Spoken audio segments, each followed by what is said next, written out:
VK news, राष्ट्र के नाम।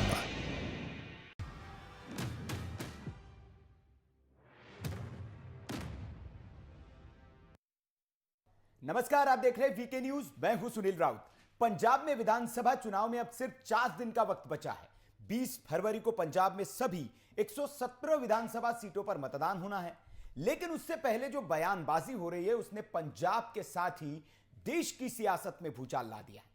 पंजाब में सत्ता की रेस में आम आदमी पार्टी और कांग्रेस के बीच सीधी टक्कर है। लेकिन इस बीच आम आदमी पार्टी के फाउंडर मेंबर और अरविंद केजरीवाल के मित्र रहे कुमार विश्वास ने जो सनसनीखेज दावा किया है, उसके बाद देश की सियासत में भूचाल आ गया है और केजरीवाल की नीयत पर सवाल उठने लगे।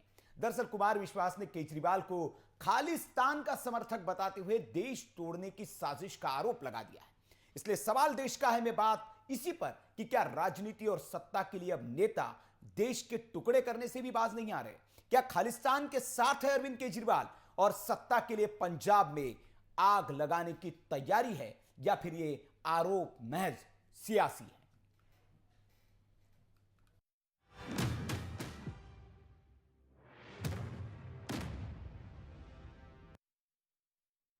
तो ऐसा नहीं है कि कुमार विश्वास ने ही केजरीवाल की मंशा पर सवाल खड़े किए हैं। एक दिन पहले बरनाला की रैली में राहुल गांधी ने भी कुछ ऐसी ही बात की थी और केजरीवाल और आतंकियों के गठजोड़ पर बयान दिया था, जिसके बाद अब बीजेपी ने भी इस मुद्दे को हाथों हाथ ले लिया है। जो कि अरविंद केजरीवाल के कभी बहुत ही विश्वास पात्र थे, ये वीडियो के माध्यम से जो खुलासा किया कि अरविंद केजरीवाल की किस तरह से पंजाब में मुख्यमंत्री बनने की एक साजिश के तहत भगवंत मान और उन लोगों का लड़ाई झगड़े में डाल रहा था, किस तरह से कुछ ऐसे लोगों के घरों पे जाकर रह रहा था जिससे पंजाब के माहौल के अंदर खराबी हो, उत्तेजित हो लोग, और अंत में यहां तक कह रहा है कि मैं इस इंडिपेंडेंट स्टेट का तो मुख्यमंत्री बनूंगा और अलगाववादी खड़े हो जाएंगे तो फिर इंडिपेंडेंट कंट्री का प्रधानमंत्री बन जाऊंगा, मतलब पंजाब अलग बना दूंगा देश से। ये जो बात कही गई है, मैं पंजाब वासियों को ये कहना चाहता हूं, Arvind Kejriwal East India company के तरीके से उसी किताब को पढ़कर पंजाब में आ रहे हैं। किस तरह से लोभ लालच देना है, उन लोगों को लड़ाना है आपस में, किसान को आड़तिये के साथ, मजदूर को किसान के साथ, हिंदू को सिख के साथ, और अलग देश बनाने के नाम पे लोगों को उकसाकर ऊपर खड़ा करना, ये बहुत साजिश भरा इंसान है। ये इसी तरह गुरुओं की तरह राज करने के लिए, हासिल करने के लिए आ रहा है और हमें सबको बचना चाहिए। कुमार विश्वास की उस वीडियो का एक एक अल्फाज सुनना चाहिए और फिर पंजाबियों को तय करना चाहिए। हमें आपसी मतभेद भूलकर पंजाब को बचाने के लिए इकट्ठे हो जाना चाहिए, लेकिन अरविंद केजरीवाल की इस ईस्ट इंडिया कंपनी की साजिशों से बचना चाहिए। मैं पंजाब वासियों को आग्रह करता हूं, विनती करता हूं और कहता हूं, ये वीडियो सुनो और अपना मन बनाओ। कांग्रेस पार्टी का नेता चाहे कुछ भी हो जाए, आपको आतंकवादी के घर में नहीं मिल सकता है। झाड़ू के सबसे बड़े नेता आतंकवादी के घर में आपको मिल सकते हैं। यह सच्चाई है। पंजाब के सामने खतरा है, उस खतरे को आप पहचानिए। यहां पे स्टेबल सरकार की जरूरत है, मजबूत चीफ मिनिस्टर की जरूरत है, जो डरता नहीं है, जो गरीब परिवार का, जो गरीबी से निकला है, जो गरीबों के लिए लड़ना चाहता है। इसलिए हमने चन्नी जी को पंजाब का चीफ मिनिस्टर बनाया है।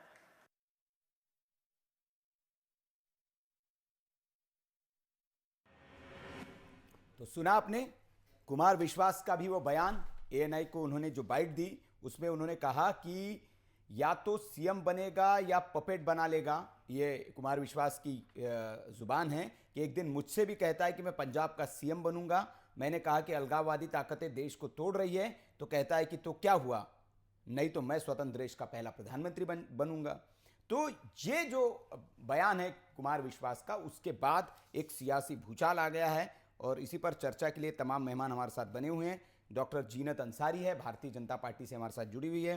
प्रीतपाल सलूजा जी आम आदमी पार्टी से, रत्नेश मिश्रा कांग्रेस से है, अजय शर्मा जी स्टूडियो में हमारे साथ वरिष्ठ पत्रकार है और दीपक राय जी है राजनीतिक विश्लेषक।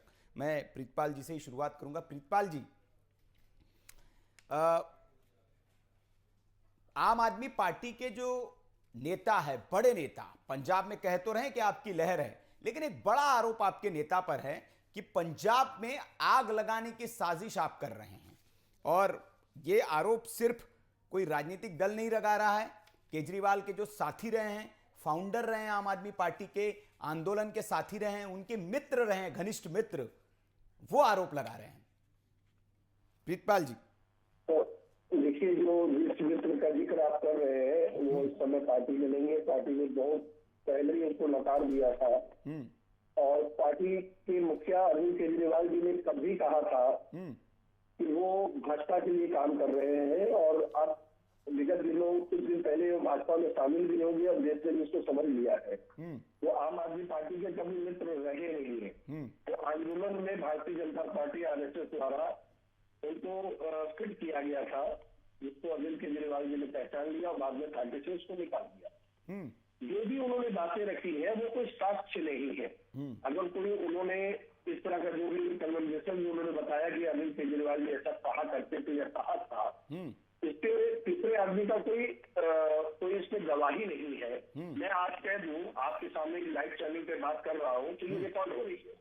अगर बंद कमरे में कोई बात हो रही हो, उसके बीच का कोई साक्ष्य नहीं हो, तो वो उस बंदे से सुने जिस बंदे ने फरीदाबाद में सिखों के ऊपर एक धार्मिक आघात किया, मतलब घात किया था, आघातिक घात किया था उन्होंने। एक जो जवान हमारे शहीद हुए थे, सलूजा साहब, आप ठीक कह रहे हैं कि इसका कोई साक्ष्य नहीं है, जिसके बाद में एफआईआर हुई, उसको माफी मांगना पड़ा। ठीक, उसके बाद पंजाब का दर्द कहां से जाग गया? नहीं सलूजा साहब, जो सिखों के ऊपर चुटकुले बनाता है वो, जिसको सिख कहीं गंभीरता से लेते नहीं है, उसको अगर पा जाए पंजाब में तो दौड़ा ले। अगर इनकी हिम्मत है तो पंजाब में प्रचार करके दिखाए।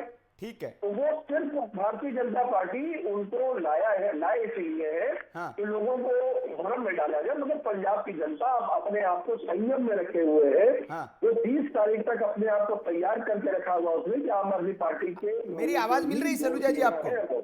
आवाज मिल रही है आपको? जी, मेरा सवाल ये है, आपने कहा कि ये दो लोगों के बीच की बातचीत है, कोई साक्ष्य नहीं है इसके, तो ये मेरी अगर याददाश्त ठीक है तो ये पहली बार कुमार विश्वास ने ऐसा बयान नहीं दिया है।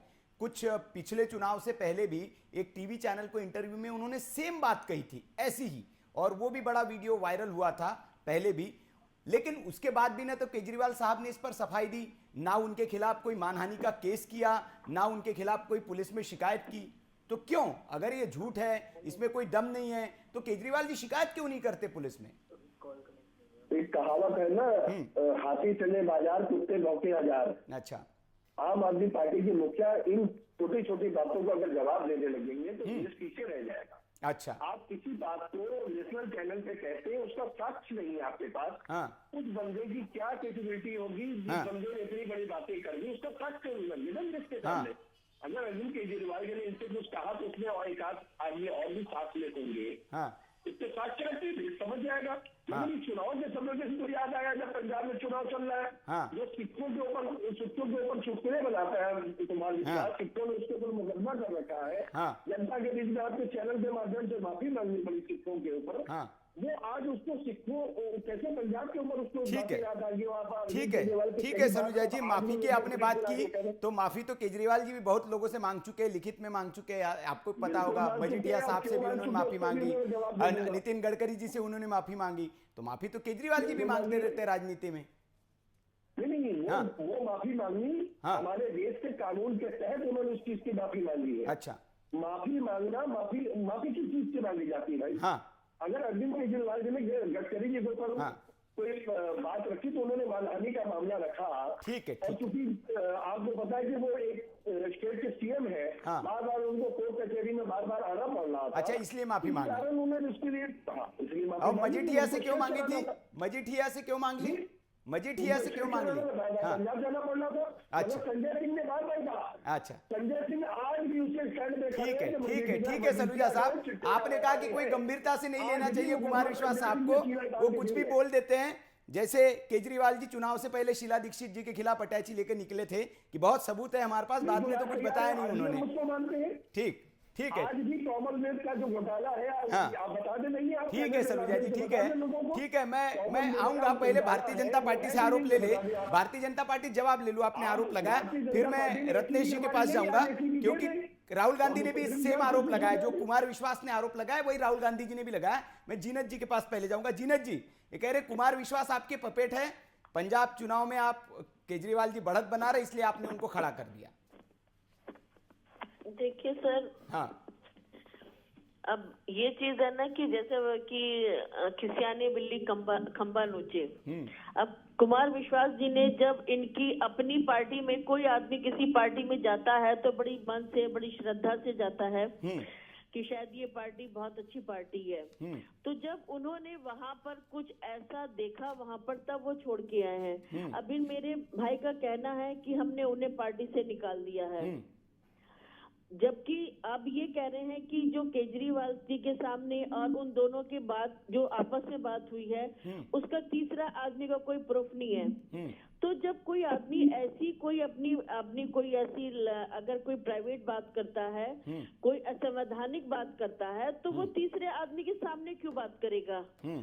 वो तो जाहिर सी बात है, क्योंकि उनको वहाँ का सीएम बनना था और वहाँ पर भी ये कहना चाहिए कि पंजाब में आकर के उनको वहाँ पर भी अपनी सत्ता ला करके वहाँ की सरकार जो मतलब कि जो भोली भाली जो वहाँ की जनता है उनको बरगला करके वहाँ पे राज करना है, वहाँ पे फिर शराब की बोतलें फ्री में लुटवानी है। तो ये तो इन लोगों का एक फंडा है। अब देखिए कि अब जो दिल्ली में जो आजकल हालात चल रहे हैं, जो घर घर में शराब खाने खुल चुके हैं, क्या ये एक किसी पढ़े लिखे इंसान की बात हो सकती है? मतलब कि ये सिर्फ और सिर्फ जितने भी वहाँ की दिल्ली की जो जनता है उनको सिर्फ वो फ्री में कि आप घर में फ्री में खाते रहो, आपको शराब फ्री में मिलती रहेगी। यहाँ तक देखिए कि आज का जो रेट है वो सबसे ज्यादा कम रेट दिल्ली में शराब का हो गया है। आप मेरी उन माँ बहनों से पूछिए जो रात होते साल जो इस दर से गुजरती हैं कि उनके हस्बैंड जो थोड़ा बहुत कमाते हैं वो शराब में उसको वापस कर देते हैं।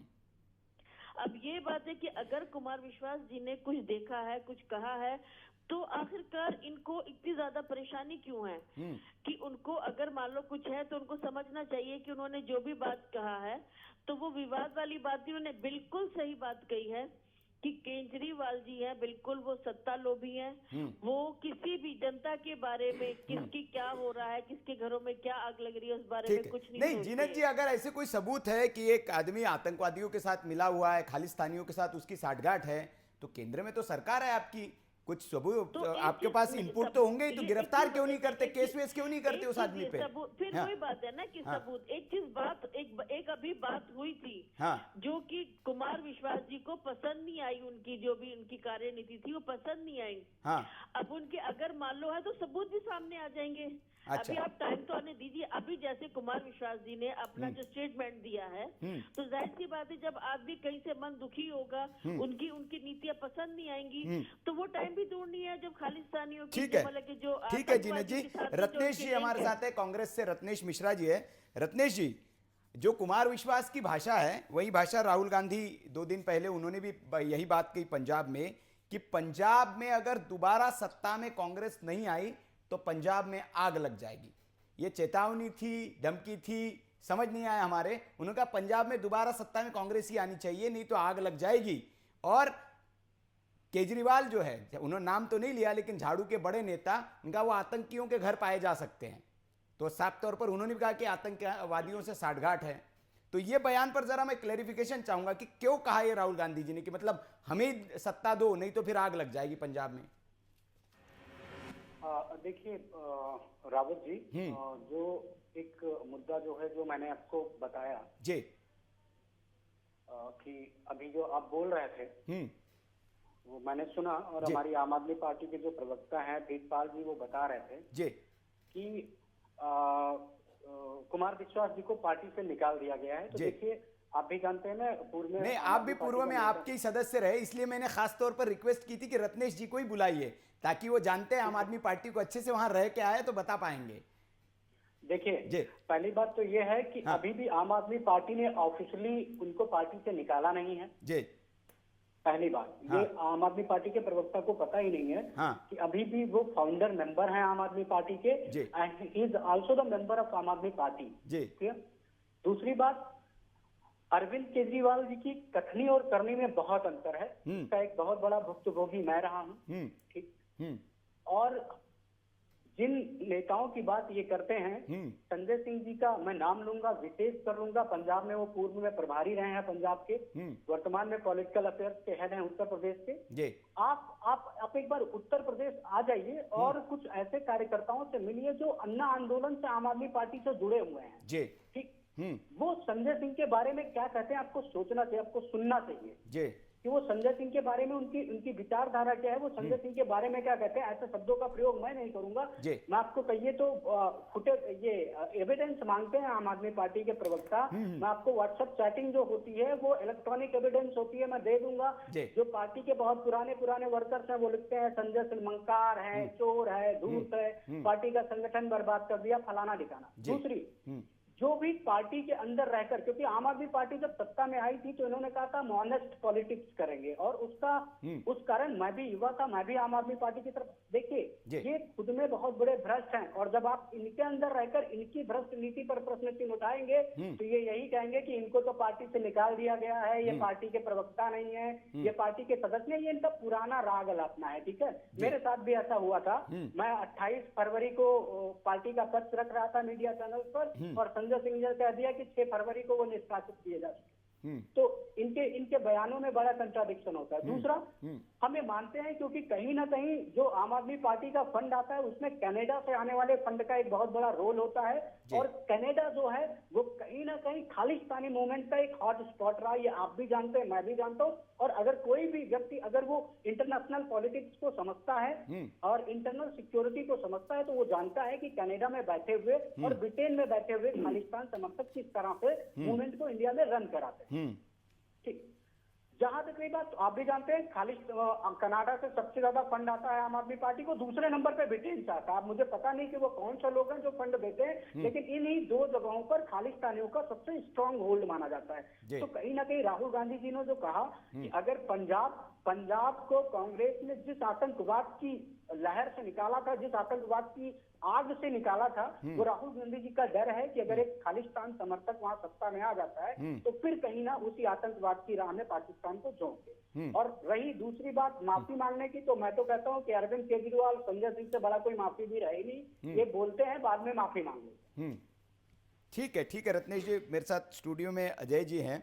अजय जी, आपने सबको सुना, और ये जो बयान आया है इसको थोड़ा सा पॉलिटिकली अगर एक पत्रकार के नाते, राजनीतिक विशेषज्ञ के नाते हम समझने की कोशिश करें, क्या सीएम बनने के लिए कुछ भी करेगा, ये वाला स्टैंड है, या फिर इस बयान को हम सियासी तौर पर इसके कुछ मायने निकालें?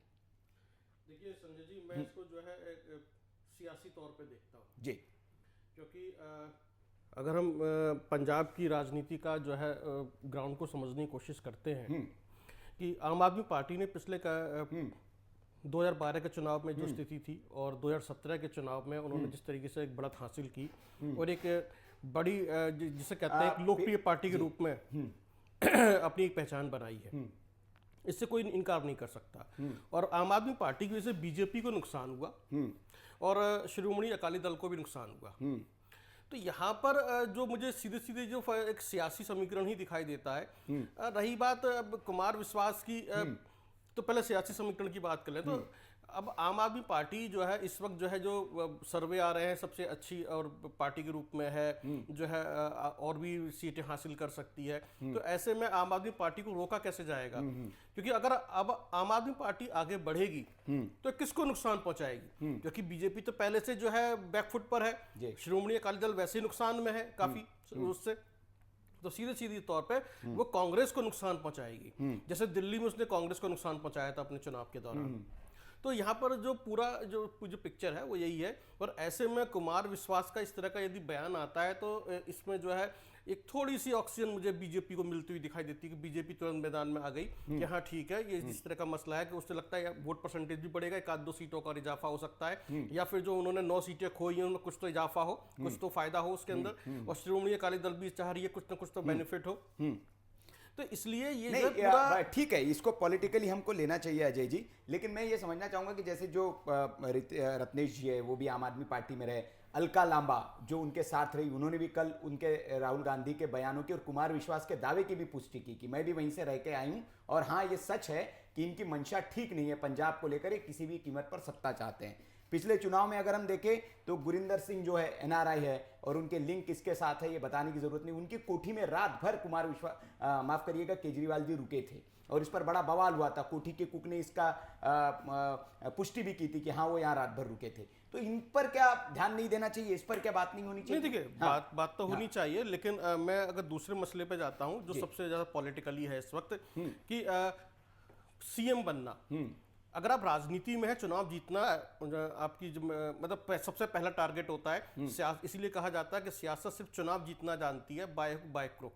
तो यदि कोई भी पार्टी है, यदि वो चुनावी राजनीति में है इस वक्त, तो चुनाव जीतने के लिए कोशिश करेगी और वही सब कुछ हो रहा है। तो मैं इसको गलत नहीं मानता। यदि कांग्रेस है तो लेकिन कांग्रेस देश को तोड़ने के समझौते पे देखिए, हाँ। देश के तोड़ने वाले समझौते पर उस पर भी आ रहे हैं। हाँ। कि जैसे भी आपने खुद कहा कि यदि ये जो है व्यक्ति जो है खालिस्तानियों से मिला हुआ है या आतंकवादियों से मिला हुआ है, तो भाई आप सेंट्रल में बीजेपी की सरकार उठा कर अरेस्ट करके डाल सकती है, उनके पूरी अपनी एजेंसीज हैं। तो ये जो है उनके ऊपर भी प्रश्न चिन्ह लगता है। तो आप ऐसे व्यक्ति को क्यों सपोर्ट कर रहे हैं या क्यों खुला छोड़ रहे हैं जिससे कि आने वाले समय में और भी स्थिति खराब हो जाए?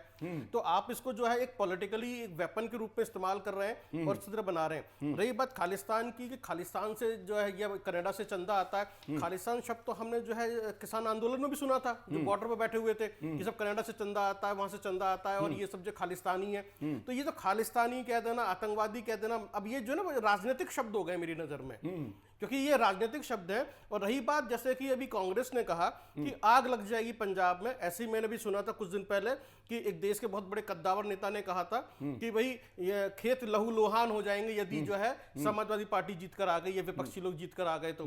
यानी कि अपनी अपनी राजनीतिक महत्वाकांक्षा के लिए, चुनाव जीतने के लिए इस तरह की बयानबाजी चलती रहती है। बस ये है किस तरह के लोग इनसे इन्फ्लुएंस होते हैं या कितना वो पार्टी काउंटर कर पाती है जो अपने ऊपर लगने वाले आरोपों को लेकर। तो यहाँ पर कुमार विश्वास की जो छटपटाहट है या जो उन्होंने कह दिया है, क्योंकि मैं जो भी व्यक्ति किसी पार्टी को छोड़कर जाता है वो राजनीतिक रूप से असंतुष्ट होता है, उसकी राजनीतिक महत्वाकांक्षा कहीं ना कहीं आड़े आती है, चाहे वो अलका लांबा हो, चाहे कुमार विश्वास हो या कोई भी व्यक्ति हो, किसी पद पर रहकर उसने काम किया हो, वहां जाकर फिर उस पार्टी की तारीफ करता है। आप देख रहे हैं पहले कोई भी व्यक्ति, हम स्वामी प्रसाद मौर्य की बात कर लेते हैं, बिल्कुल कोई भी बदलता है तो स्वाभाविक तौर पर ये स्वाभाविक प्रतिक्रिया होती है कि फला पार्टी बेकार थी, मेरा दम घुट रहा था, ऐसा था। अभी लेकिन उसको अपर्णा यादव को ले लीजिए कि कहां अपर्णा यादव समाजवादी पार्टी से चुनाव लड़के गई थी, जबकि सब यादव परिवार की बहू है और आज वो बीजेपी का गुणगान कर रही है। हाँ, नहीं निश्चित तौर पर, लेकिन उस पार्टी के में रहकर अगर कोई आदमी आता है और उस पार्टी के बारे में बोलता है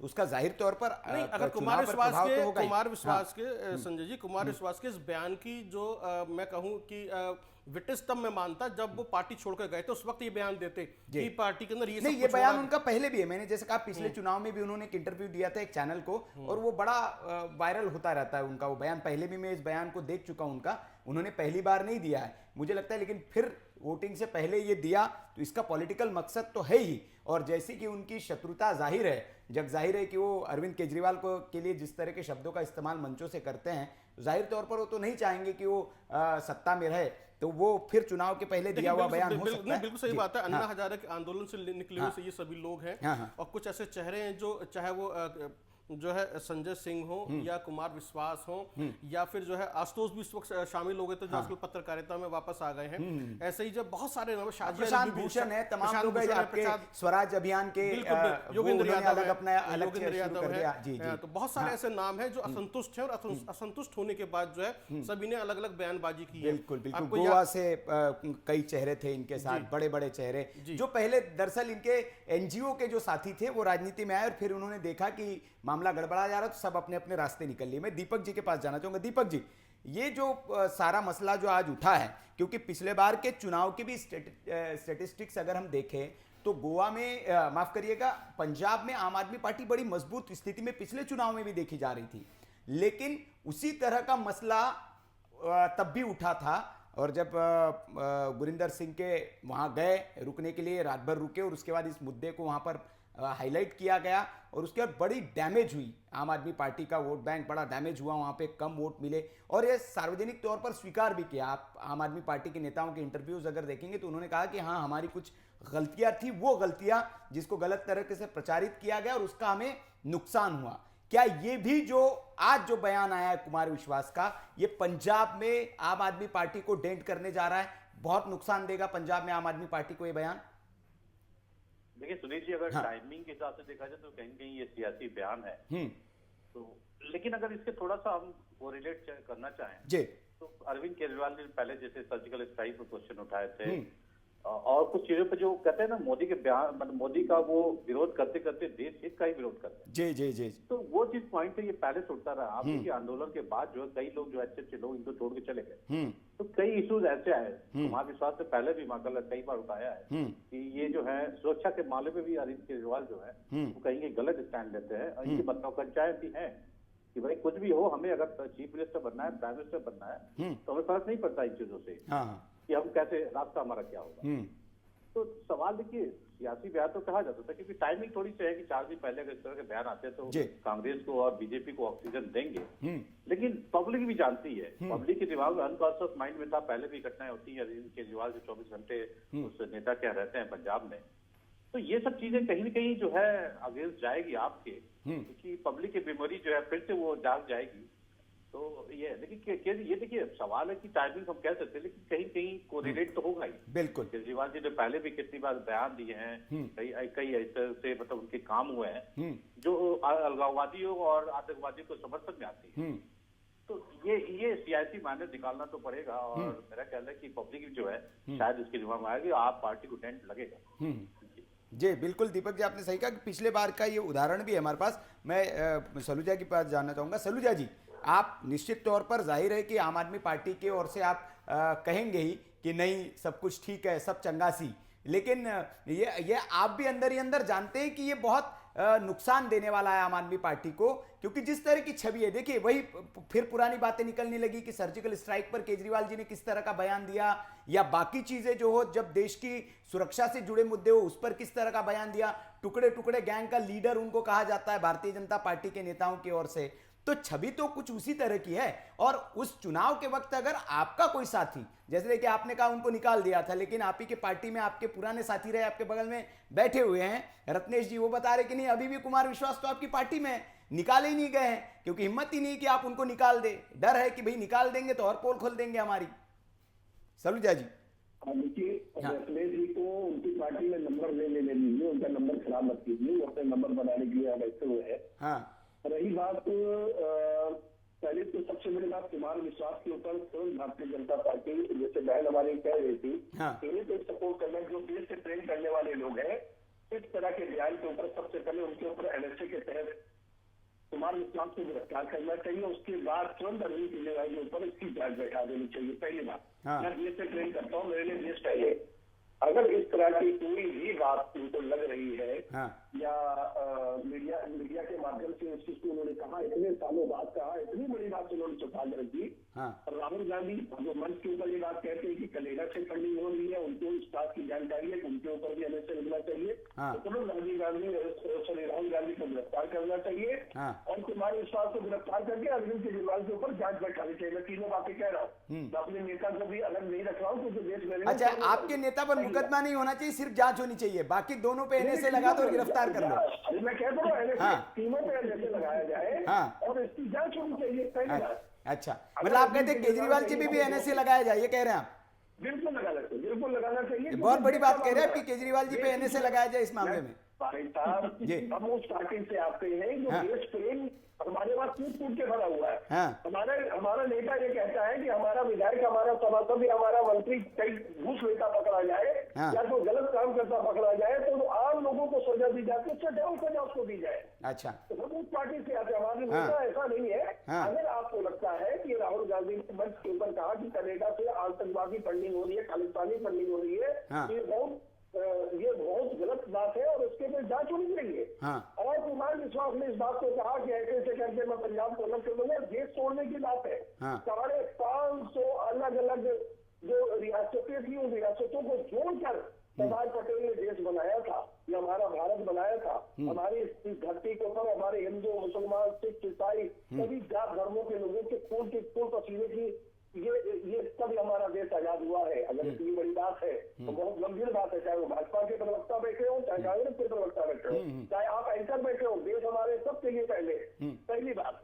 इसमें कुमार विश्वास को ओके करने से पहले कुमार विश्वास के ऊपर जांच होनी चाहिए कि इतनी बड़ी बात अगर अरविंद केजरीवाल ने बंद कमरे में कहा था तो आज के कहा इसके ऊपर चोरा से लगाया जाए। राहुल गांधी अगर मंच के ऊपर ये बात कहते कि खालिस्तानी फंडिंग हो रही है उनको तो से लगाया जाए, अरविंद केजरीवाल के ऊपर। ठीक है रत्नेश जी कुछ कहना चाह रहे हैं, रत्नेश जी कुछ कहना चाह रहे हैं, सलूजा जी। मेरी बात कंप्लीट नहीं हुई। जी ठीक है, आप कर लीजिए, फिर रत्नेश जी आ रहा हूँ। हाँ अभी 30 सेकंड में कंक्लूड। हाँ बोलिए। अभी हमारे एक साथी आपके उन्होंने कहा कि उन्होंने जब सर्जिकल स्ट्राइक हुई थी उस पर भी क्वेश्चन उठाया था। एक भी आप अरविंद केजरीवाल का वीडियो, संजय सिंह जी का वीडियो या आम आदमी पार्टी की किसी कार्यकर्ता का वीडियो दिखा दे कि सर्जिकल स्ट्राइक के ऊपर हम लोगों ने क्वेश्चन मार्क किया था, कभी भी नहीं किया। ये बार लोगों को गलत मिसगाइड किया जाता है। एक भी आप भी पत्रकार है, एंकर है, आप दिखा दीजिए कहीं अरविंद केजरीवाल ने इस बात को कहा हो, संजय सिंह ने कहा हो या किसी भी आम आदमी पार्टी के पदाधिकारी या कार्यकर्ता लोग उससे कोई क्वेश्चन उठाया हो तो मुझे उसके लिए मैं तैयार हूँ। ठीक है 30 सेकंड हो गए। रत्नेश जी कुछ कहना चाह रहे, बोलिए रत्नेश। देखिए रावत जी, पहली बात तो आम आदमी पार्टी के प्रवक्ता जो हैं वो उनके कहने के मुताबिक जो भी आम आदमी पार्टी के अंदर रहकर आया है, अगर वो आम आदमी पार्टी की असलियत बताता है तो आप उसकी बात को हल्के में ले लिए, इनका मानना है। चाहे वो रत्नेश मिश्रा हो, चाहे वो आशुतोष हो, चाहे वो कप्तान भूषण हो, चाहे वो यादव जी हो, कुमार विश्वास। नहीं रत्नेश जी सलूजा ने बड़ी बात कही है। सलूजा जी ने उन्होंने कहा कि एनएसए लगाइए केजरीवाल पे, वो तो मतलब मांग कर रहे कि एनएसए लगवाइए। मैं अपनी बात कंप्लीट कर। ठीक है सलूजा जी सुन लीजिए, सलूजा जी जवाब सुन लीजिए, फिर मैं आ रहा हूँ। जी सलूजा जी जवाब सुन लीजिए रत्नेश जी का।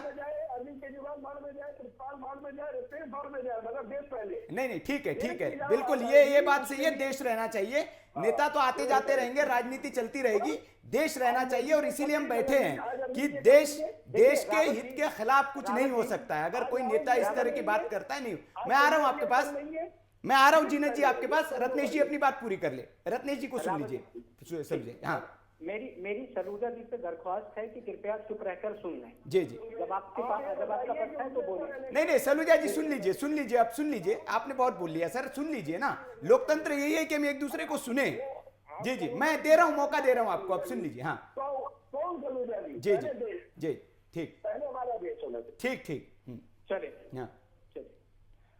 देखिए पहली बात तो ये कि इनके इस बयान, क्योंकि वो चाहे योगेंद्र यादव हो, चाहे वो प्रशांत किशोर हो, चाहे वो रत्नेश मिश्रा हो, चाहे वो कुमार विश्वास हो, जो या वो अलका लांबा हो, जिसने इनकी नीतियों को कायदे से समझा है। क्योंकि ये सारे लोग जब आए थे ना तो एक ईमानदार पॉलिटिक्स के लिए आए थे। मैं आपको बताऊं मुझे पार्टी से क्यों निकाला गया। मैंने 32 करोड़ रुपए के पार्टी फंड के घोटाले पर संजय सिंह से हिसाब मांगा था जी।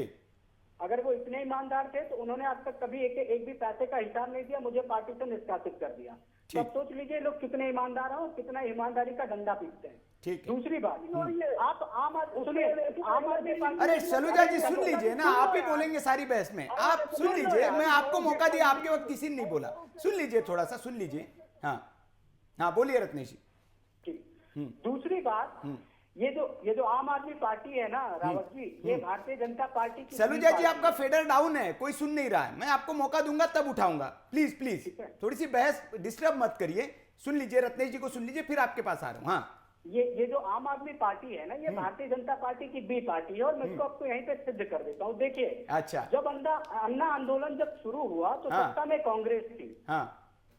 नहीं आप वहीं पे रहे हैं तो मतलब आप बी टीम के साथ ही रहे हैं भारतीय जनता पार्टी के। जब देखिए वो तो बड़े नेता बोलेंगे, जो मैंने देखा वो अंदर जो देखा वो भी टीम ही है। अच्छा हाँ। क्योंकि क्योंकि आप देख लीजिए कि अरविंद केजरीवाल पूरे किसी भी चुनाव में जब से वो एक बार की वो थोड़ा उत्साहित होकर चले गए थे बनारस, वहां से जब मुंह की खाके आए उसके बाद उन्होंने कभी नरेंद्र मोदी को टारगेट नहीं किया, कभी नहीं किया। उनके टारगेट पे सदैव कांग्रेस में क्यों रही? क्योंकि वो जानते थे कि उनका उदय ही भाजपा और आरएसएस के सहयोग से हुआ है। अच्छा, हम सब जानते हैं कि अन्ना आंदोलन को भारतीय जनता पार्टी और राष्ट्रीय स्वयंसेवक ने पूरी तरह पोषित किया था। और ये उसी से निकले हुए लोग हैं। तो ये मान के चलिए कि जब ए पार्टी संघ की काम नहीं कर पाती तो वो बी पार्टी को उतार देते हैं। और ये दोनों लोग एक दूसरे के खिलाफ बयानबाजी करते रहते हैं, उसकी कोई चिंता की बात नहीं है। बस ये मान के चलिए कि ये भारतीय जनता पार्टी की बी पार्टी है। और मैं एक बहुत ही जिम्मेदार नागरिक के तौर पर कह रहा हूँ कि ये बी पार्टी है, क्योंकि इनका उदय ही संघ की एक पोषित आंदोलन से हुआ है। और आप जानते हैं जो पोषक होता है, जो जनक होता है, कभी आप उसकी विचारधारा से बाहर नहीं भाग सकते। आप मुखौटा ओढ़ सकते हैं। ठीक रत्नेश जी, ठीक। आप देखिए वहां रह के आए हैं और आप उस बी टीम के साथी रहे हैं। अगर वहीं होते तो ये बात आप नहीं कहते, ये भी जान रहे। ओवैसी भी भारतीय जनता पार्टी की बी टीम है, आप कहेंगे ममता बनर्जी भी बी टीम है, सब भी, शरद पवार भी बी टीम है, एनसीपी, सारे के सारे बीजेपी की बी टीम है। चलिए जीनत जी कुछ कहना चाह रही, फिर आता हूँ रत्नेश जी में। बोलिए जीनत जी, फिर मैं बाकी में मैं इसी बात पे कि जो कुछ इनके बस में नहीं होता है तो ये बीजेपी की बी टीम बता देते हैं। सही बात को जो कहने वाला होता है वो बी टीम हो जाता है। अब ये जो इतने ठहाके से हंस रहे हैं, कह रहे हैं कि एनएसए लगा दिया जाए, एनएसए लगा दिया जाए। कि मैं कह रही हूँ कि हाँ, देश सर्वोपरि है, देश सबसे पहले है। पर हमेशा जब तो मैं बिल्कुल ये बात कह, पर एक चीज इल्जाम लगा है, फिर उसकी तहकीकात होगी। और आप पहले से ही चाहते हैं कि एनएसए लग जाए, एनएसए लग जाए। आप इतना घबरा क्यों रहे मेरे भाई? थोड़ा शांति तो रखिए, वो शांति तो रखिए। अभी जब बातें आखिरकार आपके हाथ से ऐसा क्या हो रहा है? मैंने कहा आप बिल्कुल आप ये मत कहिए मैं भाजपा की प्रवक्ता हूँ। जो बात फैक्ट है मैं वो बात बोल रही हूँ। मैं सिर्फ वो बात बोल रही हूँ जो बात सही है। आप जो है पहले बात सुनिए, आप बात सुननी जानिए।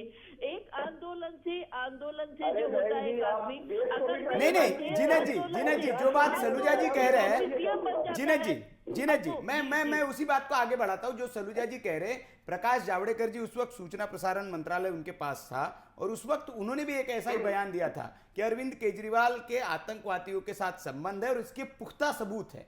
ये उनके वर्ड है। तो पुख्ता सबूत जब थे मंत्री के पास, आपकी पार्टी के नेता के पास, तो तब क्यों कार्रवाई नहीं की गई? ये तो सवाल जनता पूछेगी ना। नहीं, वो बात बिल्कुल सही है कि बात जनता पूछेगी। पर ये अभी जो चीज होती है कि एक चीज है ना कि अपना जो भी है कार्रवाई वो चलती है। जब तक पुख्ता सबूत है तो बिल्कुल सही बात है कि उसके ऊपर कार्रवाई होनी चाहिए थी। अगर नहीं हुई है तो वो क्यों नहीं हुई है? पर हाँ, ये कुछ ना कुछ तो ऐसे लॉजिक है, अगर कार्रवाई नहीं हुई तो कहीं ना कहीं कुछ ना कुछ तो गड़बड़ है कि आखिरकार किसने उसके अंदर कुछ ना कुछ छेड़छाड़ करी है या क्या बात हुई है। तो इसका मतलब ये नहीं हुआ है कि हम उस बात को भी नकार दें कि पुख्ता सबूत जो उनके पास है तो इसका मतलब वो गलत है।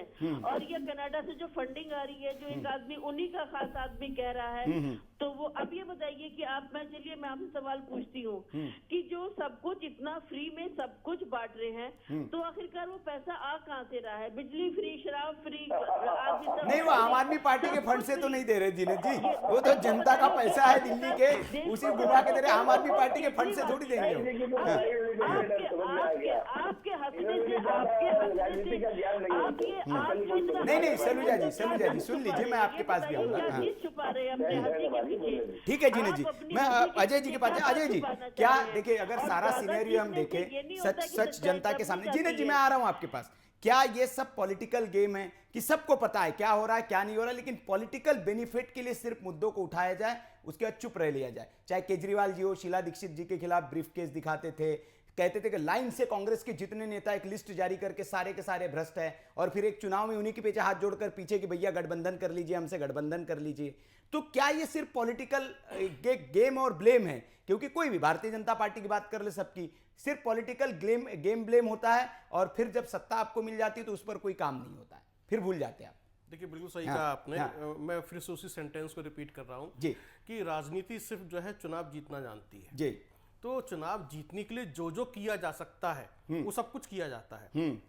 उसके अंदर ब्लेम भी चलते हैं, उसमें जिसको हम बहुत हिंदी में कहें कि आरोपों की कीचड़ खूब उछाली जाती है और कहा जाता बुरा ना मानो। जब हम होली खेलते हैं ना, बुरा ना मानो, तो ये वही आरोपों की कीचड़ से होली खेली जाती है और कहा जाता है बुरा ना मानो।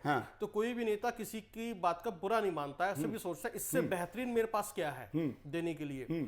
तो ये सब वही सब कुछ चलता रहता है। और इसी का हम देखते हैं, कल भी हम चर्चा कर रहे थे कि चुनाव को जो ना रोचक बनाने के लिए इस तरह की बातें आती रहती हैं, पब्लिक को मजा आए और वो उससे बंधी रहे, और उसका नेता जो है कितनी अच्छी बातें कह सकता है, कितना किसी को लेट डाउन कर सकता है।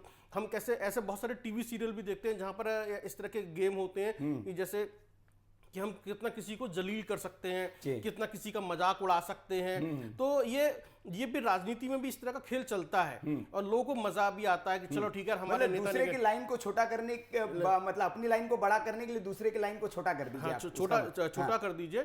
और इसका असर जो है हर तबका अलग अलग ढंग से लेता है और उसको वो देखता है। तो मैं वही सब कुछ देख रहा हूँ, इसीलिए मैंने कहा ये। लेकिन अजय जी, मैं ये समझना चाहूंगा, जैसे मैंने दीपक जी से भी वही पूछा था, आपसे भी वही पूछूंगा कि ठीक है ये गेम ब्लेम होता है, लेकिन जनता का जो माइंड है, वोटर का जो माइंड है, उस पर स्ट्राइक तो होगा, क्योंकि पंजाब एक बहुत सेंसिटिव सूबा रहा है। पंजाब ने जो झेला है वो देश के किसी राज्य ने नहीं झेला है, और बहुत पीड़ित राज्य रहा है एक वक्त, आतंक का बहुत दंश उसने झेला है। और उसके जो उस वहां की सत्ता के लिए अगर कुछ इस तरह के बयानबाजी होती है, इस तरह की बात सामने आती है, तो जनता तो विचार करेगी ना, थोड़ा बहुत तो असर होगा, आपको लगता है चुनाव पर? नहीं, बिल्कुल असर होगा। तभी मैंने आपसे कहा कि हर तबका अलग अलग ढंग से इसको एनालिसिस करेगा, कौन इसको किस तरीके से लेता है। तो आम आदमी पार्टी को इसका डेंट मिलेगा, और वो डेंट कितना गहरा होगा वो 10 मार्च को पता चल जाएगा।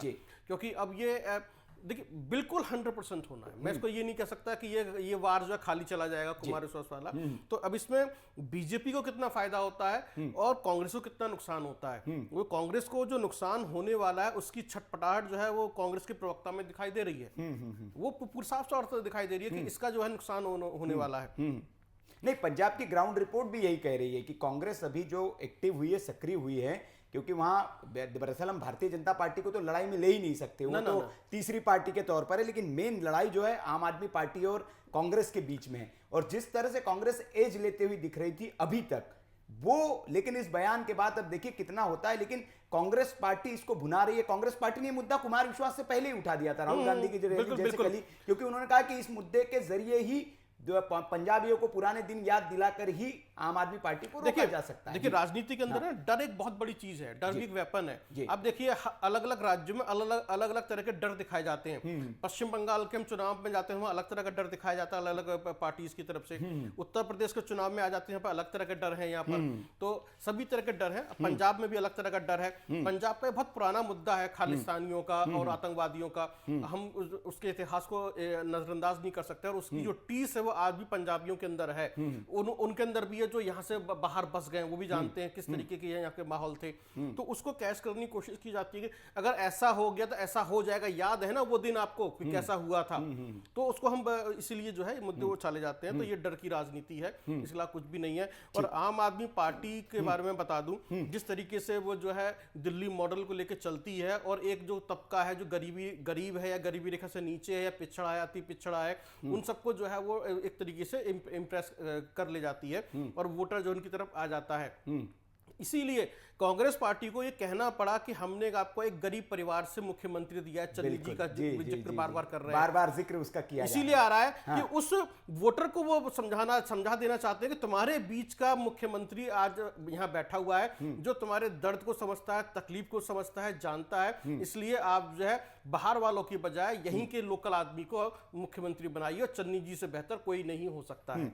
अच्छा दीपक जी, प्रियंका जी का भी मैं इसमें जिक्र करूंगा कि वो जब गई तो उसके बयान पर दोपहर में हमने डिबेट भी की, बड़ा विवाद हुआ जो चन्नी साहब ने उसके बाद जो कहा। लेकिन प्रियंका गांधी के बयान पर वो जैसे कि अजय जी ने कहा, उसी को मैं आगे बढ़ाती हूँ कि आप जो यहाँ आ रहे हैं उनको आप पंजाबियत सिखाइए, उनको पंजाबियत पता नहीं है। और तो इनका साफ साफ इशारा था कि बाहर के लोग यहाँ आ रहे हैं, लेकिन वो तो बाहर के लोग सिर्फ प्रचार करने जा रहे हैं, चुनाव तो पंजाबी लोग ही लड़ रहे हैं ना।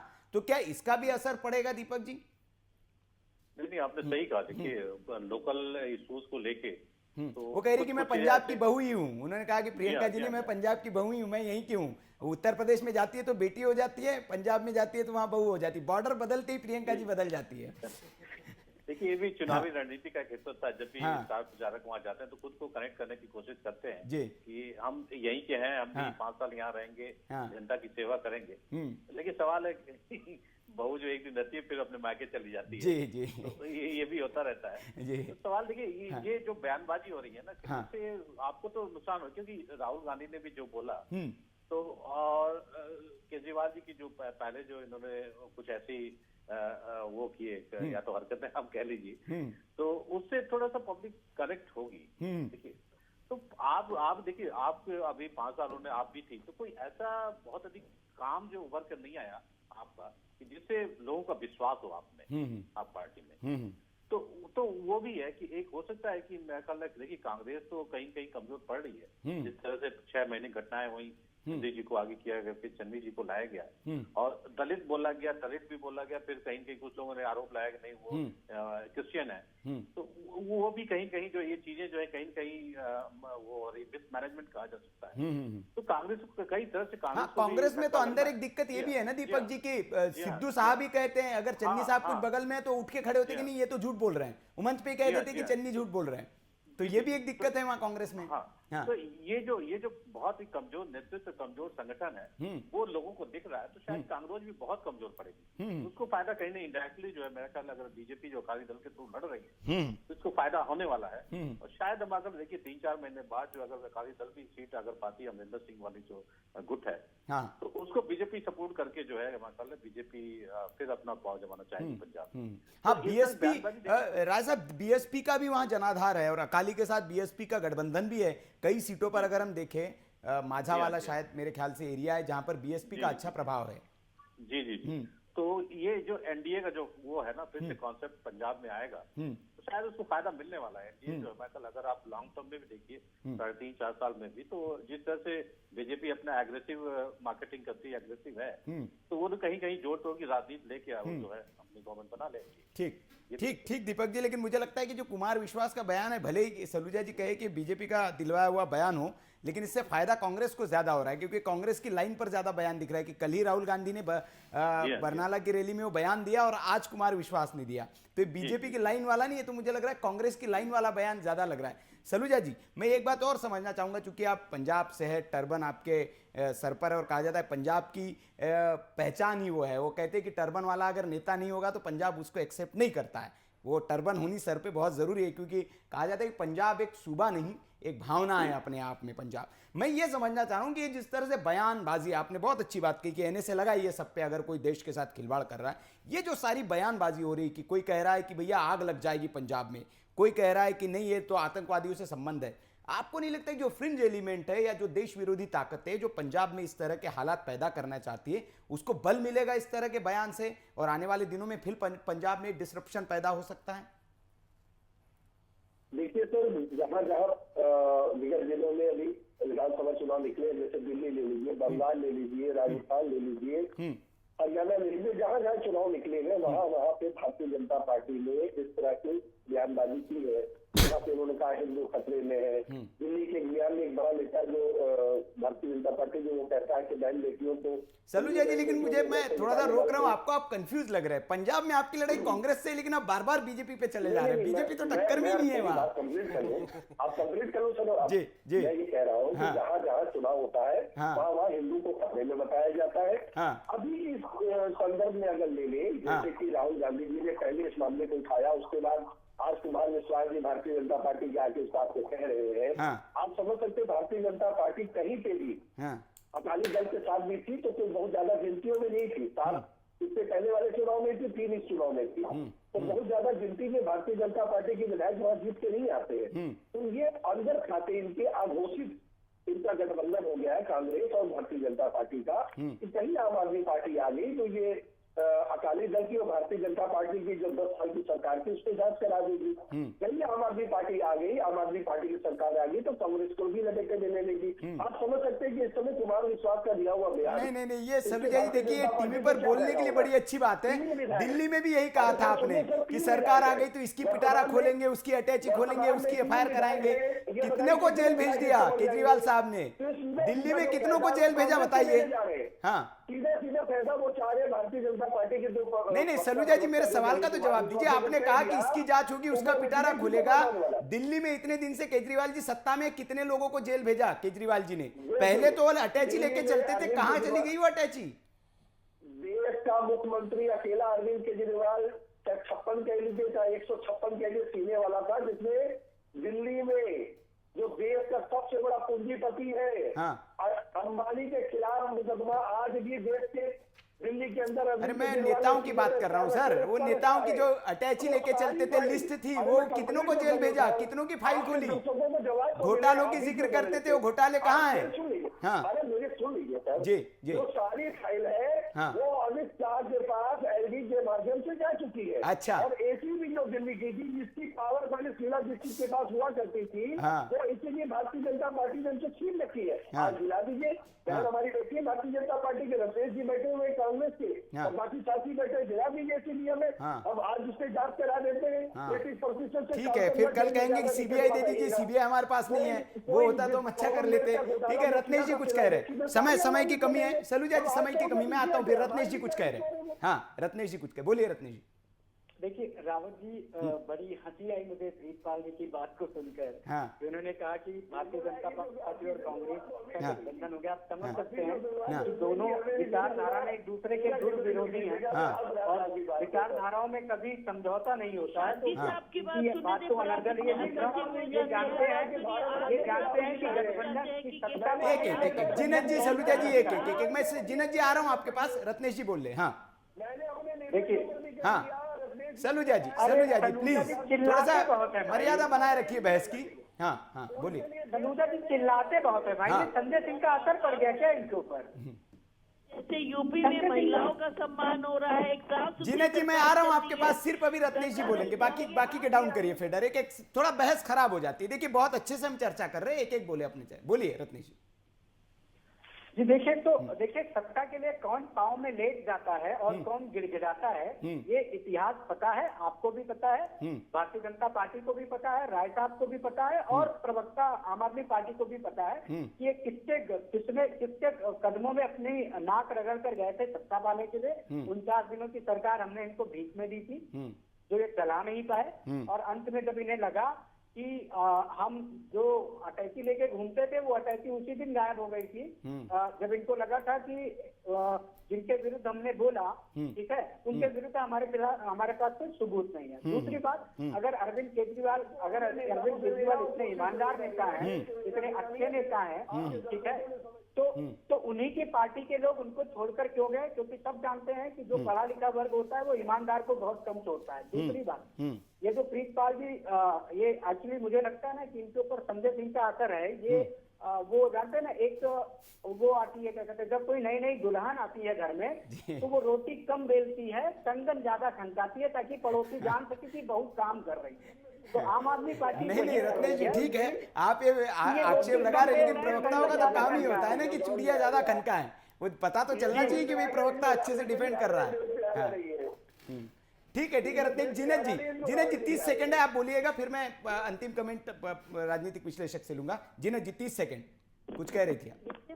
मैं तो सिर्फ ये अपील करना चाहती हूँ कि देखिए, जैसे अभी तक भी यूपी में एक साफ सुथरी सरकार चल रही है, महिलाएं आज सुरक्षित है, कोई घोटाला नहीं है, कोई दंगा नहीं है, उसी तरीके से अगर आप मेरी बात आखिरकार सुनते क्यों नहीं है? आप लोग चीखने चिल्लाने से, बताइए, चीखने। अरे रत्नेश जी, लड़की हूँ लड़ सकती हूँ का नारा दे रहे हैं आप, लड़की हूँ बोलने तो दीजिए लड़की को, आप बोलने भी नहीं दे रहे हैं। बताइए अत्याचार कैसे चलेगा? बहस में तो बोलने दीजिए सलूजा जी। हाँ जो ये बिल्कुल, एक बात मैं आपको बता देती हूँ मेरे भाई, जो आदमी चीखता है ना, वही सच्चाई, चीख के ही अपनी कमियों को छुपाना चाहता है। ठीक है जिनत जी, समय कम है। अजय जी, मैं अंतिम कमेंट 30 सेकंड में ये समझना चाहूंगा कि ये जो सारा सिनेरियो हुआ है, जिनत जी ठीक है, ये जो सारा सिनेरियो हुआ है, क्या इसमें जो 2017 वाली जो स्थिति थी पंजाब में आम आदमी पार्टी के लिए, वही लौटते हुए दिख रही है, या कुछ डैमेज कंट्रोल कम होता हुआ आपको दिख रहा है कि नहीं कुछ हो जाएगा? क्योंकि 3-4 दिन अभी जो बचे हुए हैं उसमें यही बयान घूमेगा और कांग्रेस पार्टी इसको ज्यादा घुमाएगी। और अभी शुरुआत भी हो रहा है, मैंने ट्विटर पर देखा कांग्रेस पार्टी का, तो उन्होंने इसको कुमार विश्वास के बयान को बढ़िया से सजा के प्लेटर में ऊपर नीचे उसमें लगा के वायरल करना शुरू कर दिया और पूरे पंजाब में इसको अभी घुमाया जा रहा है। तो 3-4 दिन यही चलने वाला है पंजाब में। देखिए इसका पहली नज़र में आम आदमी पार्टी को नुकसान होगा जी, और इसकी भरपाई जो है वो किस तरीके से करेंगे, तभी मैंने कहा किस तरह से काउंटर करते हैं, किस तरह से अपना पक्ष रखते हैं, वो बड़ा ही दिलचस्प रहेगा, क्योंकि कुमार विश्वास है और जो है कांग्रेस पार्टी इसको भुनाने की बिल्कुल बहुत अच्छे वक्ता भी है और वो भी है। दीपक जी, मैं ये समझना चाहूंगा कि जैसे अभी तक केजरीवाल जी का इस पर स्पष्टीकरण नहीं आया, मैंने कहा पहले भी उन्होंने बयान दिया था तब भी नहीं आया था, अभी तक नहीं आया। हालांकि राघव चड्ढा का एक बयान आ गया, उन्होंने कहा कि वो ये बेसलेस आरोप है, इसकी कोई मतलब उसके पीछे कोई तथ्य नहीं है, बस इतना कह के उन्होंने अलग हो गए। दीपक देखिए सुनील जी, सबसे बड़ी चीज अगर ये कुमार विश्वास जो है अभी पार्टी में नहीं है, लेकिन राहुल जी तो है, राहुल जी तो उन्होंने जो बोला वो भी देख सपोर्ट करता है इनके बयान को। और पहले भी देखिए, एक तो सर्जिकल स्ट्राइक वाले पे इनका स्टैंड जो था अरविंद केजरीवाल जी का, अभी पीएम की मीटिंग की उन्होंने जो है ऑनलाइन वो कर दी थी, एफआईआर कर दी थी पब्लिक के बीच। तो ये सब चीजें जो है कहीं कहीं गलती करते हैं, उसका जो है एक तो बयान जो है तो सपोर्ट करता है। ठीक है, धन्यवाद आप तमाम मेहमानों का, बहुत अच्छी चर्चा हुई। और जैसे कि मैंने कहा कि पंजाब जो एक सूबा नहीं है, एक भावना है, और पंजाब के लोग अगर आप उनसे बात करेंगे तो वो कहते हैं कि हमें देश प्रेम सिखाने की जरूरत नहीं है, देश प्रेम हमारे खून में है, और सीमाओं पर कितने हमारे बेटे शहीद होते हैं ये बताने की जरूरत नहीं है, वो छातियों पर अपनी गोलियां झेलते हैं सीमा पर खड़े होकर।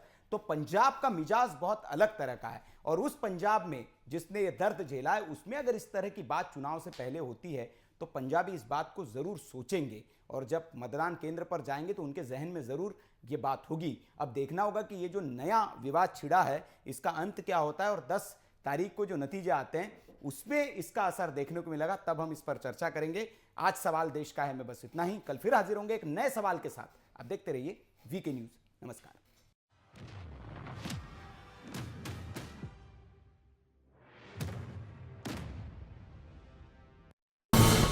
ये है ड्रीम मीडिया नेटवर्क